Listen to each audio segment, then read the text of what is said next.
selama 5 tahun kepemimpinan nanti. Saya ingin di mana derajat kesehatan masyarakat kita, khususnya di Bali, terutama harus ditingkatkan karena yang setahu saya untuk biaya kesehatan di Bali sendiri itu masih kurang karena masih banyak masyarakat yang kurang mampu itu tidak mendapatkan pelayanan kesehatan yang baik. Walaupun sekarang sudah adanya JKBM, tapi tidak semua masyarakat terpenuhi yang kurang mampu itu. Siapapun yang nanti jadi gubernur Bali, harapan saya pendidikan terutama saya minta itu diringankan sekali karena saya sebagai ibu rumah tangga penghasilannya juga tidak begitu banyak. Maka dari itu menurut saya sendiri agar Bapak meringankan biaya dalam segi pendidikan. Sukses saja biar damai aman gitu ya. Kita orang yang kurang mampu tuh tolong diperhatikan gitu loh. Jangan janji-janji toh. Janji-janji nanti nggak ada apa sama aja dengan bohong. Jangan kita ditipu, jangan kita dikadali gitu loh. Kasihan rakyat kecil. Masyarakat jangan terus dipakai budak, pakai permainan politik gitu loh.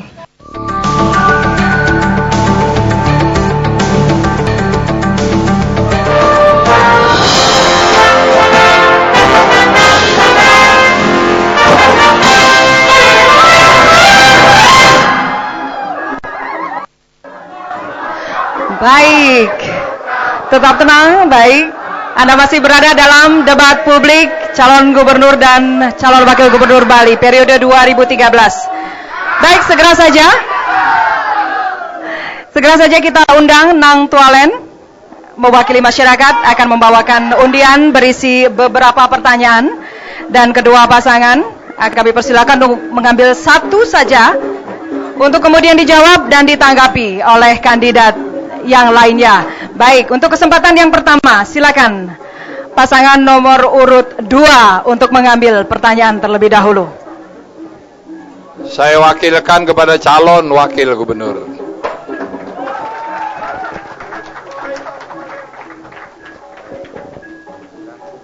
Langsung diberikan kepada Dewi, Pak. Baik.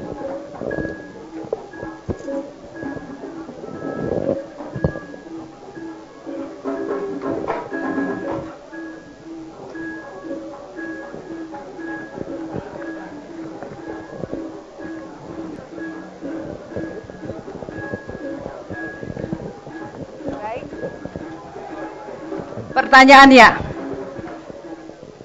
jumlah penduduk Bali terus bertambah dari waktu ke waktu.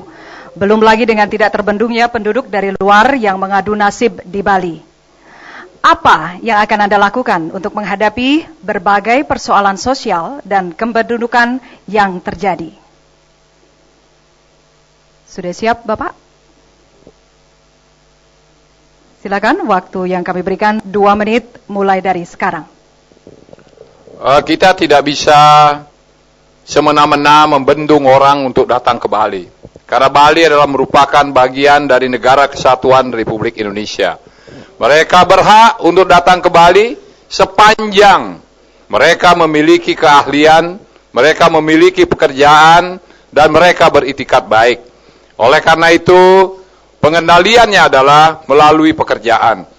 Dan Krama Bali kita harapkan dapat mengambil pekerjaan-pekerjaan, sehingga dengan demikian membatasi secara otomatis akan membatasi penduduk-penduduk lain yang masuk ke Bali. Tingkat kesejahteraan di Bali sudah cukup tinggi, walaupun tadi dikatakan income per kapita baru 20 juta, 80, tetapi kesempatan kerja di Bali cukup besar. Angka pengangguran di Bali hanya 2%. Oleh karena itu, memang lapangan kerja di Bali cukup besar. Persoalannya adalah bagaimana kita bisa mengendalikan aspek-aspek serta ekses sosial yang mungkin terjadi dengan datangnya penduduk yang begitu banyak. Kita tentu saja mempunyai sistem pengendalian penduduk yang dilakukan oleh para bupati dan wali kota, camat dan lurah, seleksi terhadap penduduk yang akan diberikan KTP, dan mekanisme melapor kepada kepala lingkungan, kepada pacalang, kepada kepala dusun, apabila ada orang-orang yang bertempat tinggal di Bali berasal dari luar Bali. Saya kira dengan pembatasan seperti itu, mekanisme seperti itu, maka saya yakin kita bisa mengendalikan para pendatang sehingga tidak menimbulkan ekses-ekses sosial. Tentu saja aparat keamanan, aparat security supaya juga ikut membantu di dalam pelaksanaan tugas-tugas ini. Saya kira demikian. Baik, terima kasih sudah dijawab. Kami persilakan pasangan kandidat nomor urut 1 untuk menanggapinya. 2 menit sejak Bapak memulai, Pak. Silakan Pak Dewo yang menanggapi. Santai saja, kan sama-sama dari Singaraja. Terima kasih. Jadi untuk menekan jumlah penduduk yang ada di Pulau Dewata ini, saya rasa yang pertama, keluarga berencana ini menjadi salah satu faktor yang utama. Jadi program pemerintah ini harus kita tingkatkan bersama. Kesadaran ini perlu agar seluruh warga masyarakat yang ada di Bali bisa melaksanakan keluarga berencana. Angka kelahiran di Bali rendah sekali, hanya kurang dari 1%. Yang kedua, saya rasa Desa Pakraman menjadi salah satu benteng, karena tidak semua orang yang datang ke Bali itu akan bertempat tinggal di sini. Mungkin dia datang hanya mencari kerja musiman, atau mungkin dia sebagai pengacau datang ke Bali. Sehingga Desa Pakramanlah menjadi salah satu benteng agar bisa menyeleksi orang-orang yang datang ke Bali. Bukan hanya orang luar saja, tetapi orang lokal pun kita seleksi, karena mental dan moral itu tidak datang dari luar, tetapi dari dalam. Maka daripada itu tidak salah kalau Desa Pakraman ini kita kuatkan terus menjaga keajegan Bali lewat jumlah penduduk dan yang lainnya. Di samping itu pula saya melihat bahwa pekerjaan yang ada di Bali ini banyak orang luar datang yang tidak bisa dilaksanakan oleh orang Bali. Kenapa hal itu terjadi? Karena sumber daya manusia kita rendah. Maka daripada itu ke depan pendidikan harus menjadi salah satu faktor utama untuk mendukung hal-hal tersebut, sehingga kita mampu menjadi pemilik di negeri kita sendiri atau di daerah kita sendiri. Jangan sampai proyek-proyek besar datang, orangnya dari luar datang, yang menerima mereka setelah habis proyek dia pulang. Nah, ini juga menjadi kerugian orang Bali, sehingga SDM ini harus kita tingkatkan demi untuk menjaga keutuhan dan keutuhan Bali ini. Terima kasih. Baik, waktunya telah habis, kita berikan tepuk tangan kepada kedua pasangan kandidat. Baik, selanjutnya pemirsa dimanapun Anda berada, kita berikan Nang Tualen untuk mempersilakan kepada pasangan kandidat nomor urut 1 mengambil 1 pertanyaan. Ya, silakan dibuka Pak, kami yang nanti akan membacakannya.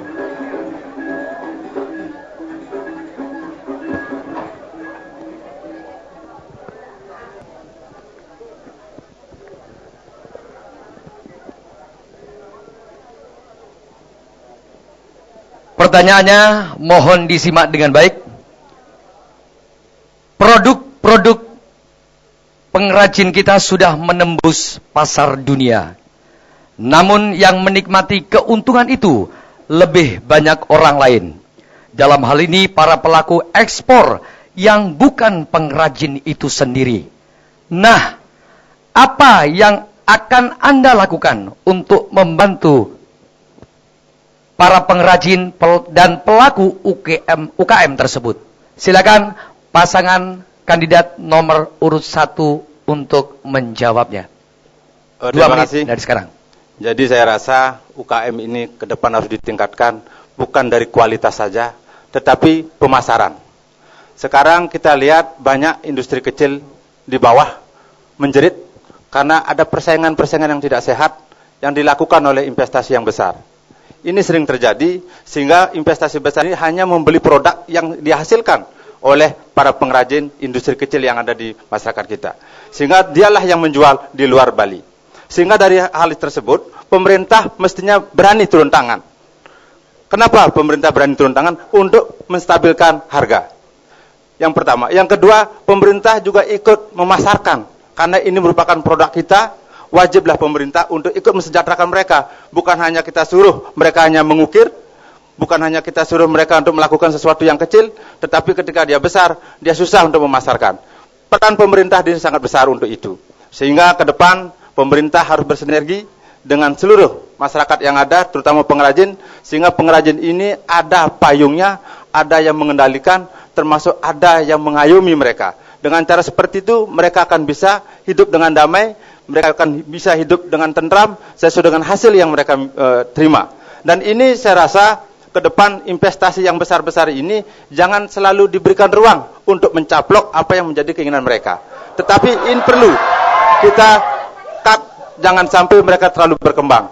Justru kita berikan ruang yang sangat banyak kepada mereka, apakah dengan pameran, apakah kita berikan pameran ke luar negeri atau kemana, itu semuanya adalah merupakan program pemerintah sehingga masyarakat kita merasakan apa yang diinginkan oleh mereka. Yang kedua, apa yang diinginkan oleh pemerintah itu sendiri.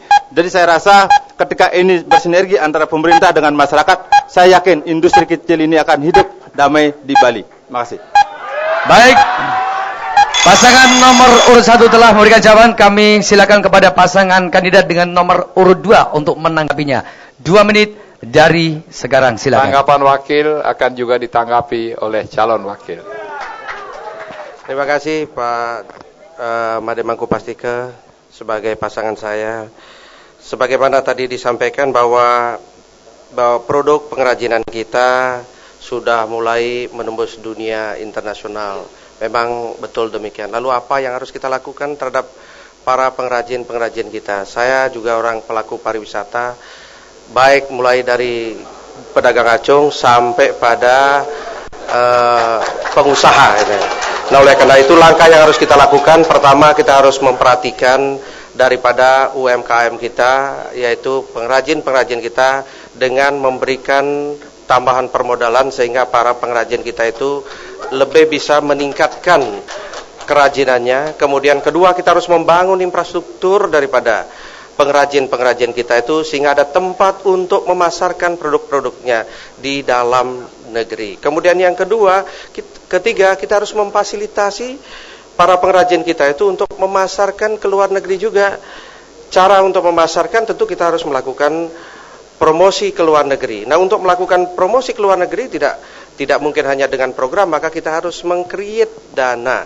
Kita harus memberikan dana melalui kita sudah membuat di dalam program Bali Mandara Jilid 2 ada Jam Krida sebagai kelanjutan daripada Bali Mandara Jilid 1 yang memberikan fasilitas kredit kepada ekonomi lemah kita yang ada di seluruh Bali. Dan oleh karena itu, maka kita berharap semua ekonomi lemah kita, UMKM kita yang ada di seluruh Bali, yuklah kita beramai-ramai manfaatkan Jam Krida ini sebagai wujud permodalan yang sangat memberikan asas manfaat buat para ekonomi lemah kita yang ada di seluruh Bali. Terima kasih. Baik, pasangan kandidat dengan nomor urut 2 telah menanggapi jawaban dari pasangan dengan nomor urut 1.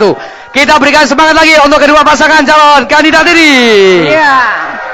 Bagi Anda yang masih bingung-bingung menentukan siapa sih pilihan yang paling tepat bagi Anda, kita masih bisa menilai kedua pasangan karena debat publik masih akan kembali. Sesaat lagi kami segera kembali.